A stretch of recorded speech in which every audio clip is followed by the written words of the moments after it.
Muita calma nessa hora, muita hora nessa calma. Eu sou Felipe Barbosa, esse escritor apaixonado por fantasia. E hoje é dia de mais um vídeo sobre as Crônicas de Nárnia. Caso você seja novo aqui no canal, eu sempre destrincho obras literárias de fantasia por aqui e já há algum tempo eu venho lançando vídeos sobre as Crônicas de Nárnia. Eu já lancei vídeo explicando como o mundo de Nárnia funciona e trazendo a história completa de cada um dos personagens principais. Mas ainda faltam vários personagens para falar sobre e eu continuo recebendo várias dicas de vocês lá no meu Instagram, @ofelipebarbosa, então continue me mandando suas sugestões lá por direct, que é por lá que eu escolho os temas dos próximos vídeos. Hoje nós vamos falar de uma grande vilã de uma das crônicas que enche muito de vocês de dúvidas e curiosidades, a Feiticeira Verde, também chamada de Dama do Vestido Verde. E junto com a história dela, vamos falar um pouco do seu grupo de servos enfeitiçados, os chamados terrícolas. Eu vou trazer todas as informações que nós temos sobre eles e vou também reunir todos os indícios e dar a minha opinião sobre uma coisa que vocês me perguntam muito, sobre qual é a relação entre a Feiticeira Verde e a Feiticeira Branca. Já curte esse vídeo para ajudar ele a ser bem recomendado e bora lá então! No vídeo que eu lancei sobre a história do Eustáquio e da Jill, eu relatei todos os acontecimentos principais do livro A Cadeira de Prata, então lá vocês já conseguiram compreender que a grande vilã dessa história é a chamada Dama do Vestido Verde. Essa dama, também chamada de Rainha do Submundo ou Rainha Bruxa ou ainda Feiticeira Verde, era uma feiticeira extremamente bonita, sedutora e poderosa que governava as chamadas Terras Rasas. Essas Terras Rasas, que também eram chamadas de Reino Subterrâneo, era um país que essa bruxa tinha criado magicamente ali debaixo de toda a região que abrangia Nárnia, Etin e as terras selvagens do norte. Além da feiticeira ter uma beleza natural, ela tinha também uma voz e uma risada bem encantadora que ela usava para chamar a atenção e cativar as pessoas, junto com o seu vestido de cor verde que se destacava bastante nela. Essa cor verde parecia fazer parte do encantamento de atração da feiticeira, já que os poderes e a magia que ela realizava também tinha uma coloração verde e quando ela mudava sua forma, se transformando numa serpente, ela também adquiria a cor verde na pele da serpente. A gente não sabe se os poderes de transformação dela eram capazes de transformar ela em outros tipos de criatura, já que a única criatura na qual nós vemos ela se transformando no livro é a serpente verde gigante. Além desses poderes de transformação, a Feiticeira Verde também tem poderes de manipulação mental. Ela usa um instrumento que parece um bandolim que costuma produzir um zumbido bem monótono que dificulta o pensamento das pessoas com clareza, fazendo com que elas sintam sono. E ela também utiliza um pó mágico verde que, quando ela joga numa lareira ou em qualquer fogo, exala uma névoa verde que produz ali um cheiro doce e sonolento capaz de controlar a mente das vítimas e de causar alucinações.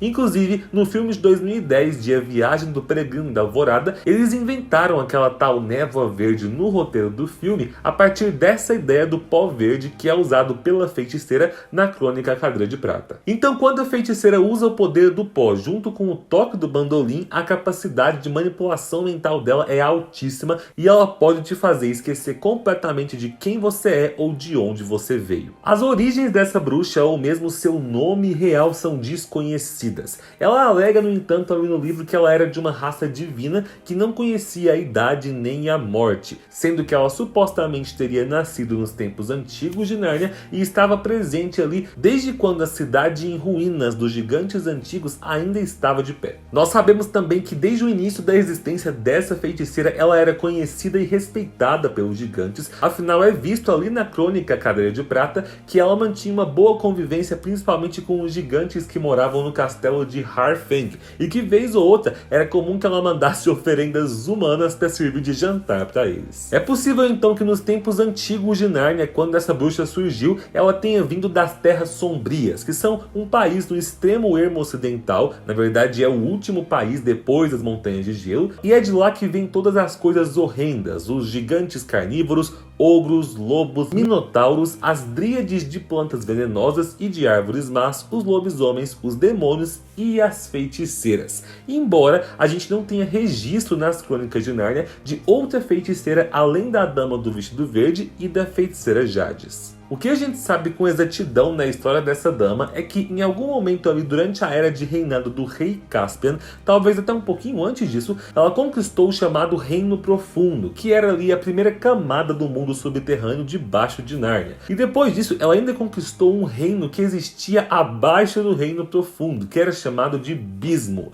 O Bismo era o nome que se dava ali para a parte mais profunda do mundo subterrâneo, onde corriam rios de fogo e de lava que eram cercados por árvores feitas de metais preciosos. Esse Bismo era habitado principalmente por gnomos, e esses gnomos foram escravizados pela Feiticeira Verde quando ela dominou aquele local usando as suas magias de manipulação mental. Com esses gnomos, então, a feiticeira formou seu exército pensando ali em usar eles para o seu plano de conquistar o país de Nárnia lá no mundo superior. Depois que ela formou seu exército de gnomos, que não era formado apenas por gnomos, tinha também algumas poucas criaturas diferentes, ela chamou todos eles de terrícolas. E o livro traz a seguinte descrição sobre esses terrícolas. Eram de todos os tamanhos, desde pequenos gnomos que mal chegavam a 30 centímetros de altura a figuras imponentes mais altas que um homem. Todos carregavam forcados e eram horrendamente pálidos e imóveis quais estátuas. Afora isso, eram todos diferentes. Alguns tinham rabo, outros não. Alguns usavam grandes barbas, outros tinham um rosto redondo e liso, grande como uma abóbora. Havia narizes compridos e pontudos, narizes moles e compridos como pequenas trombas e narigões embolotados. Vários deles tinham um chifre no meio da testa, mas, sob um aspecto, eram todos parecidos. Ninguém seria capaz de imaginar expressões tão tristes. Essa tristeza constante é a característica mais marcante dos terrícolas ao longo do livro, até porque eles eram seres vivendo sob um constante feitiço de manipulação mental, vivendo como escravos, então não tinha como eles serem felizes. Eles chamavam o Reino Profundo de terras rasas, já que a terra natal deles, que era o Bismo, era bem mais profunda que aquela terra ali. Sob o feitiço da rainha do submundo, que era a Dama do Vestido Verde, eles construíram tudo que existia no reino subterrâneo, assim como o castelo escuro onde a rainha passou a habitar. Depois eles passaram a cavar um túnel que ligasse o submundo até a superfície, através do qual a rainha pretendia conquistar o mundo superior. Para dar início aos planos dela, por volta do ano 2335 do mundo narniano, a feiticeira decidiu atacar a família real de Nárnia, que era a família do rei Caspian X. Inclusive, cambada, eu sei que muitos de vocês têm me pedido lá no Instagram vídeos sobre o príncipe Caspian. Não se preocupe, a gente ainda vai ter esse vídeo aqui no canal contando a história do Caspian desde o início, depois da esposa dele e do seu filho e descendentes que governaram Nárnia depois dele. Então se inscreve aqui no canal e ativa o sininho de notificações para ter certeza que você não vai perder esse vídeo. Usando a sua forma de serpente, a feiticeira verde atacou e matou a rainha de Nárnia, que era a esposa do Caspian. Tanto o rei quanto o príncipe entraram no luto profundo, mas o jovem príncipe Hilian, que tinha em torno de 20 anos de idade naquela época, desejava profundamente vingança. Ele saiu em busca da serpente para vingar a mãe dele, mas a bruxa apareceu para ele na forma humana, seduzindo ele e convencendo ele a seguir ela. Logo então, ela usou os seus poderes de manipulação mental e encantou o príncipe para que ele se esquecesse do seu país e se tornasse inteiramente submisso a ela. Como eu disse, nessa época que o príncipe tinha 20 anos de idade, era um recém-cavaleiro, e ele ficou por 10 anos sob cativeiro da bruxa ali, vivendo sob esse feitiço ilusório. Ao longo de toda essa década que ele viveu nos domínios da bruxa, todos os dias, durante 1 hora, o príncipe conseguia meio que quebrar a maldição para se lembrar de quem ele realmente era. Então, durante essa hora, a feiticeira prendia o príncipe numa cadeira de prata encantada para impedir que ele escapasse. Quando o tempo de lucidez acabava, o príncipe voltava a se esquecer da sua vida, a se esquecer do país de Nárnia, então ele participava dos planos da Feiticeira Verde de atacar Nárnia e tomar o país junto com o seu exército. No plano que os dois combinavam, o príncipe iria pedir a mão da Dama do Vestido Verde em casamento, e assim, quando eles tomassem Nárnia, ela seria rainha ao seu lado. Depois que aqueles 10 anos passaram, então, os planos da bruxa de invadir o reino de Nárnia através do túnel que estava sendo construído prometido pelos terrícolas estavam quase ficando prontos, até que um dia a dama descobriu 3 viajantes numa ponte de gigantes que eram 2 humanos e uma criatura da raça Paulama, e descobriu que aqueles 3 estavam numa missão para resgatar o príncipe Hylian. A bruxa enganou os 3 então e mandou eles para o castelo de Harfang, sabendo que os gigantes dali iam cozinhar e devorar os 3. Acreditando que tinha se livrado deles, alguns dias depois a bruxa voltou ali para o reino subterrâneo, mas não voltou para o seu castelo real, que era o Castelo Escuro. Ela passou uma noite supervisionando as últimas escavações do seu túnel secreto que ia ligar o subterrâneo até o mundo superior. Quando enfim ela voltou para a cidade e voltou para o seu castelo, ela encontrou ali o príncipe Hylian, livre da sua maldição e consciente de quem ele realmente era, e percebeu que ele tinha sido salvo pelos 2 humanos que ela tinha encontrado lá na Ponte dos Gigantes e estavam ali, que eram a Jill e o Eustáquio, e pelo Paulama, que era o nosso querido brejeiro. Quando a feiticeira percebe que tem uma chance dos planos dela irem para água abaixo, ela começa a fingir que está sendo bem acolhedora com eles e tenta usar sua magia para encantar todo mundo, jogando o pó verde mágico na lareira e usando o seu bandolim para manipular todos eles mentalmente. Ela começa a fazer várias perguntas para eles que eles não conseguem responder e começa a convencer os 4 de que não existia outro mundo além daquele submundo. Ela tenta convencer eles da mesma ideia manipulada da qual ela convence os seus gnomos, que é a ideia de que o mundo superior, Nárnia, Aslan, tudo isso é uma mentira, nada disso existe. Tudo que existe é o que eles têm ali no reino subterrâneo. É nesse momento, enquanto os 3 humanos estão completamente dominados pelo feitiço dela, se esquecendo de tudo que eles acreditam, que o brejeiro consegue resistir e ele dá para ela uma resposta que deixa muito clara a mensagem religiosa que o C.S. Lewis queria passar ali com essa vilã, com os ajudantes dela e com essa crônica como um todo. Vejam só o que o brejeiro diz para ela. "Uma palavrinha, dona", disse ele mancando de dor. "Uma palavrinha. Tudo o que disse é verdade. Sou um sujeito que gosta logo de saber tudo para enfrentar o pior com a melhor cara possível. Não vou negar nada do que a senhora disse, mas mesmo assim uma coisa ainda não foi falada. Vamos supor que nós sonhamos ou inventamos aquilo tudo.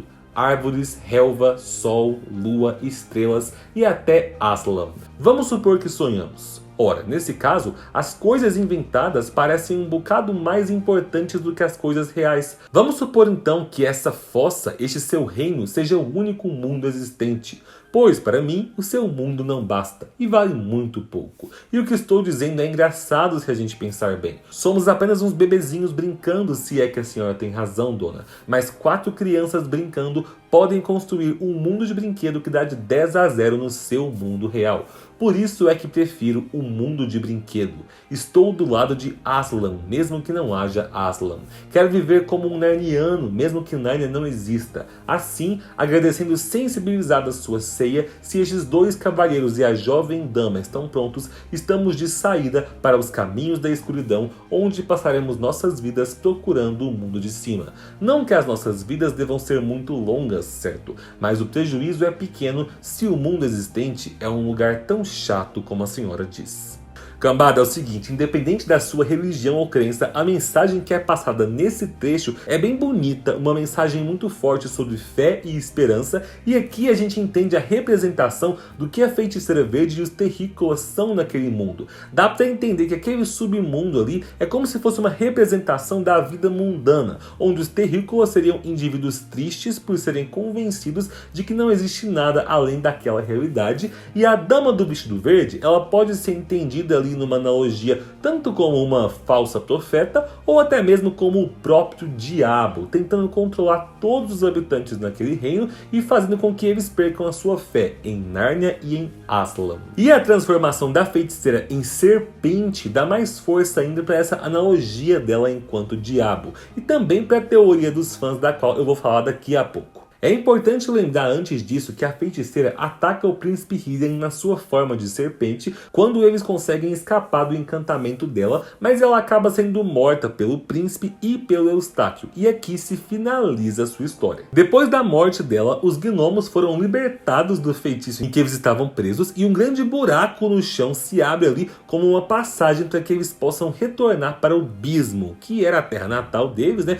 Então a maioria dos terrícolas volta feliz para lá. lá. No final da crônica A Cadeira de Prata, é dito que o reino profundo que tinha sido construído ali pela feiticeira, que agora estava ligado diretamente ao mundo superior de Nárnia pelo túnel que ela tinha construído, se transformou depois numa atração local para os aventureiros narnianos, como se fosse ali um ponto turístico para jovens exploradores. Bom, isso é o que nós sabemos de informação certeira sobre essa personagem tão enigmática que é a Feiticeira Verde. Mas existe uma teoria da qual muitos dos fãs de As Crônicas de Nárnia são extremamente convencidos de que a Feiticeira Verde e a Feiticeira Branca são a mesma pessoa. Bom, não exatamente a mesma pessoa, já que elas têm descrições físicas diferentes, e como nós sabemos, a Jadis tinha morrido pelas garras do Aslan lá no início da Era de Ouro de Nárnia. Acontece que uma coisa que é deixada clara lá no livro é que por mais que a Jadis tenha de fato morrido, ela também era meio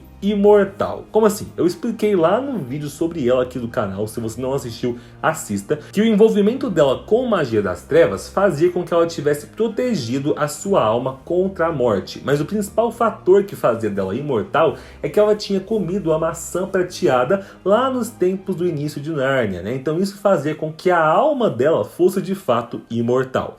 É por isso que, mesmo que o Aslan tenha destruído o corpo físico da feiticeira Jadis, a alma dela e a sua essência permaneciam imortais e continuavam vagando por aquelas terras. Tanto que lá na crônica Príncipe Caspian, a gente tem um ritual dos aliados dela tentando trazer ela de volta à vida. E é aí que a gente entende que a alma da feiticeira Jadis continuava vagando por aí, tentando conseguir um jeito de voltar. É importante lembrar também, para pensar nessa teoria, que lá no início do mundo narniano, nos tempos antigos, a Feiticeira Branca era a representação cristã ali do próprio diabo. Ela meio que funciona como uma analogia para a serpente do Jardim do Éden, lá na crônica O Sobrinho do Mago, quando ela oferece o fruto da imortalidade ali do jardim para o menino Digory, e depois ela se torna a inimiga principal do símbolo de Messias que existe aí na história, que é o que o Aslan representa. Ou seja, faria muito sentido se a gente pensar que,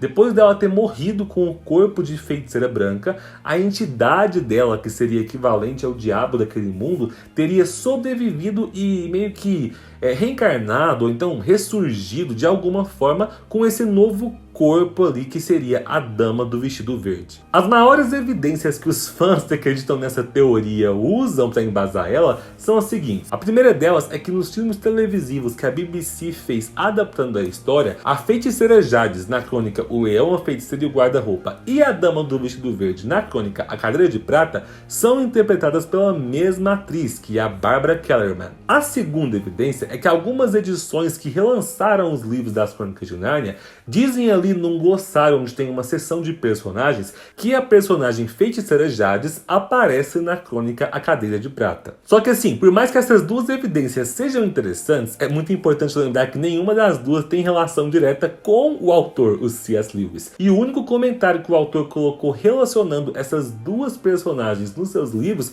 foi um comentário dizendo que a Feiticeira Branca e a Feiticeira Verde possivelmente seriam seres da mesma laia. Então assim, não existe nada nos livros que mostra que essa teoria é impossível, mas também não existe nada nos livros que indique que essa teoria é real. É um tipo de teoria que eu não acho tão viajada, porque eu acho que ela faz sentido, mas que eu acredito que veio dos fãs mesmo e não da cabeça do autor, porque senão ele teria dado alguma pista pra gente. Bom, cambada, é isso. Deixa aqui nos comentários o que você acha sobre essa possível relação entre as duas personagens. Vocês acreditam nessa teoria ou vocês acham que ela não faz sentido? Me conta aí também o que você achou da história da Feiticeira Verde e dos Terrícolas. Muito obrigado pela companhia, um beijo e tchau!